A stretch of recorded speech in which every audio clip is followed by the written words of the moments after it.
अस्सलाम वालेकुम नाजरीन, क्रिकेट की ताज़ा तरीन अपडेट हासिल करने के लिए मेरे चैनल को सब्सक्राइब कर लें। आईसीसी ने राशिद खान को सजा सुना दी। आईसीसी ने अफगानिस्तान के कप्तान राशिद खान को बांग्लादेश के खिलाफ सुपर 8 राउंड के मैच के दौरान ज़ाब्ता इखलाक की खिलाफ वर्जी का मुरतब करार दे दिया। आईसीसी की जानिब से जारी एलामिया में कहा गया है कि राशिद खान ने बांग्लादेश के खिलाफ मैच के दौरान ज़ाब्ता इखलाक के लेवल 1 की खिलाफ वर्जी की, जिस पर इन्हें सरदनिश के साथ एक डीमेरिट पॉइंट दिया गया है।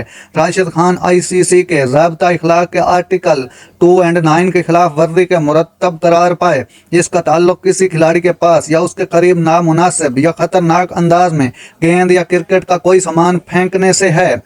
याद रहे कि बांग्लादेश के खिलाफ मैच में राशिद खान ने इख्तितामी ओवर में अपनी जारहाना इनिंग्स की बदौलत अफगानिस्तान को काबिल दिफा हदफ तक पहुंचाने में अहम किरदार अदा किया था। अफगानिस्तान की इनिंग्स के आखिरी ओवर में राशिद खान स्ट्राइक पर रहकर ज़्यादा से ज़्यादा रन बनाने के लिए कोशां थे, ताहम जब उनके एक शॉट पर डबल रन की कॉल के बावजूद विकेट पर मौजूद उनके बैटिंग पार्टनर करीम जन्नत ने दूसरा रन लेने से इनकार कर दिया, तो इस पर राशिद खान ने गुस्से में अपना बैट उनकी तरफ ज़मीन पर फेंक दिया था।